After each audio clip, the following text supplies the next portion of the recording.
Ya, ibarat mati satu tubuh seribu, Pusat Pelaporan dan Analisis Transaksi Keuangan PPATK menemukan aliran dana judi online senilai 155 triliun rupiah.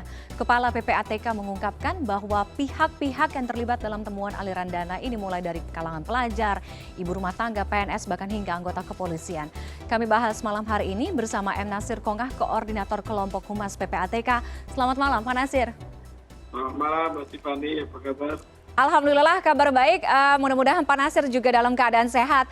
Pak Nasir, angka aliran judi online fantastis sekali, 155 triliun rupiah. Dari temuan PPATK, berapa banyak yang terlibat, siapa, bagaimana, sampai dengan jumlahnya bisa sefantastis itu Pak Nasir? Ya, banyak sekali ya Mbak.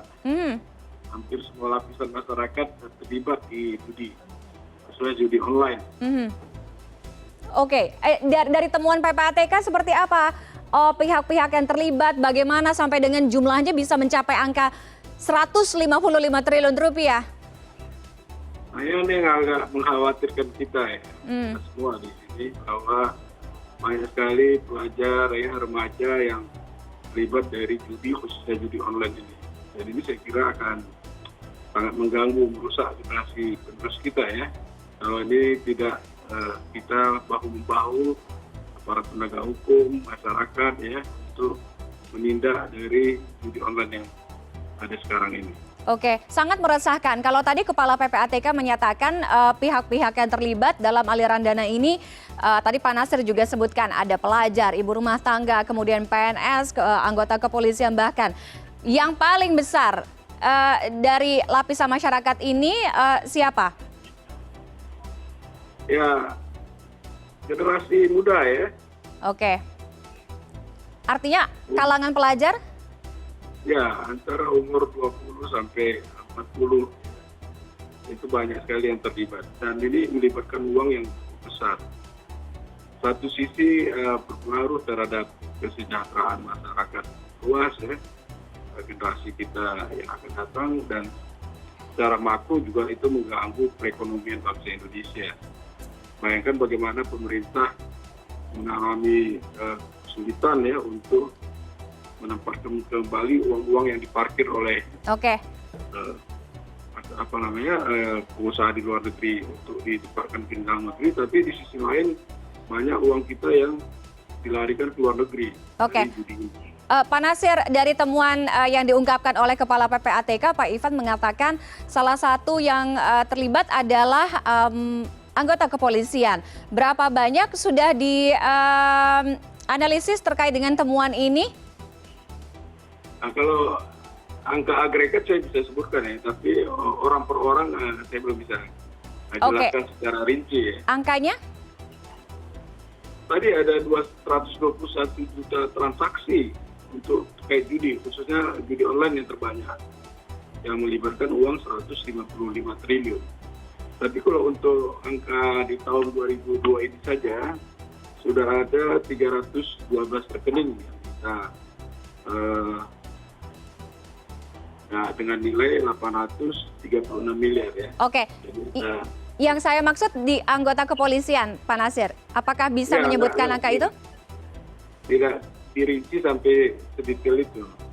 Oke, tidak dirinci detailan besarannya berapa dan berapa banyak ya anggota kepolisian. Sudah melakukan analisis terkait dengan temuan ini kepada pihak kepolisian. Bagaimana kemudian juga PPATK bekerja sama dengan kepolisian bisa mendalami temuan-temuan ini untuk nantinya kemudian setelah diserahkan dijadikan bukti oleh penyidik? Ya, betul Pak. Seperti itu mekanismenya. Jadi mekanisme pekerjaan yang dilakukan oleh PPATK itu follow the money, mengejar uang hasil kejahatan. Nah, dari aktivitas follow the money itu akan tergambar ya, uang itu dari mana, terus kemana dibawa, transfer kemana-mana saja, itu akan tergambar secara jelas. Oke, termasuk pendalaman terkait dengan modus. Bagaimana dengan modusnya?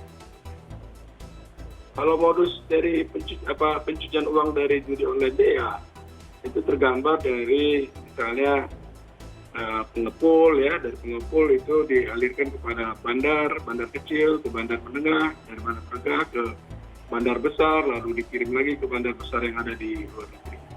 Oke, dan kebanyakan medium digunakan adalah media sosial, begitu? Ya, platformnya dari judi ini kan banyak yang dari luar ya. Betul. Dari Filipina, pasarnya ambil di Indonesia seperti itu. Oke, Pak Nasir, PPATK juga mensinyalir bahwa aliran dana judi online yang angkanya TT ini di atas triliunan rupiah ini mengalir ke luar negeri. Dari temuan PPATK sendiri, negara-negara tersebut yang menjadi tujuan penerima aliran dana ini sebenarnya menjadi transfer aliran saja atau transit tujuan supaya bisa mengecoh penelusuran transaksi atau seperti apa? Ya, sebagian dari dana yang dikirim ke luar negeri itu mengendap ya, lalu kemudian dikirim lagi ke beberapa negara yang lain, ke negara-negara yang G7 ya. Oke, baik. Pak Nasir, ini menjadi concern besar terkait dengan praktik judi online. Tadi seperti dikatakan sangat meresahkan karena menyasar generasi muda. Tapi apa yang sebenarnya membuat pemberantasan judi online ini begitu susah? Ya, tidak hanya menyangkut jaringan, pihak-pihak yang terlibat di dalamnya. Ya, salah satu loophole yang kita lihat itu masih mudahnya ya, pelaku dari judi online ini mendapatkan rekening ya. Mereka menggunakan warga-warga yang ada di desa-desa gitu misalnya untuk diminta membuka rekening bank, lalu rekening dan ATM-nya dipakai untuk sebagai sarana transaksi judi online. Itu salah satu dari modus yang dilakukan oleh pelaku judi ya. Tapi kalau kita lihat praktiknya memang ini ketika penyidik mencari alat bukti dia agak kesulitan ya, karena kesulitannya masyarakat kita itu nggak tahu menau dia. Menurut saya memang dibayar untuk memberikan buku dan ATM yang ada, tapi kalau untuk transaksi karena mereka dipakai ya mereka nggak tahu dan agak sulit juga untuk menindak ya para pelaku penjual dari rekening-rekening yang ada. Oke, boleh diperinci lagi tadi kesulitan yang dimaksud oleh Pak Nasir seperti apa? Dan memang dari rekening yang dipakai itu suka berganti-ganti dia, Mbak Tiffany. Oke, suka berganti-ganti rekening, sehingga ini yang membuat susah melakukan pengejaran terhadap pihak-pihak ini. Iya. Oke, nah kalau itu artinya menjadi tantangan terbesar karena para pelaku ini cukup licin seperti belut ya, karena punya 1001 akal mungkin untuk mengecoh pengejarnya. Artinya harus ada formula lain. Bagaimana juga nantinya PPATK bisa bekerja sama dengan Cybercrime Polri untuk untuk memberantas judi online ini, Pak Nasir. Ya betul Mbak Tiffany, dan kita terus bekerja sama ya dengan regulator pengawas perbankan seperti OJK misalnya dan pihak-pihak lain agar masalah ini bisa kita tekan lah ya. Itu agak sulit untuk memberantas sampai ke akar-akarnya karena memang judi ini menurut sejarah sejak 3000 sebelum Masehi juga sudah ada gitu ya. Tapi paling tidak judi ini kita tekan lah maksimal mungkin. Oke, jadi PPATK sendiri pada akhirnya mengakui bahwa sangat sulit untuk memberantas judi online ini sampai ke akar-akarnya. Apakah artinya bagaimana ke depannya PPATK? Karena kan kalau tadi kan Kominfo melalui Menteri Kominfo kan menyampaikan pokoknya akan terus dikejar bagaimanapun caranya. Tapi apakah PPATK agak pesimistis untuk tidak bisa memberangus ini sampai ke akarnya? Ya bisa, kalau kita dengan mudah ya. Tadi Mas Tiffany bilang tumbuh mati satu tumbuh 1000 kan. Semangat yang kontinu dari kita semua untuk terus menerus mencegah dan memberantas dari judi yang ada ini.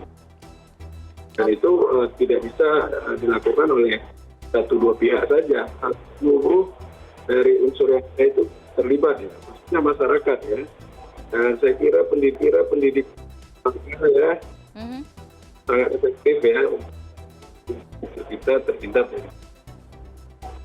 Oke, baik. Terima kasih Pak Nasir Kongas telah bergabung dengan kami malam hari ini. Kita akan tunggu konkretnya seperti apa terkait dengan pemberantasan judi online ini. Terima kasih, selamat malam Pak Nasir. Terima kasih, Tiffany ya.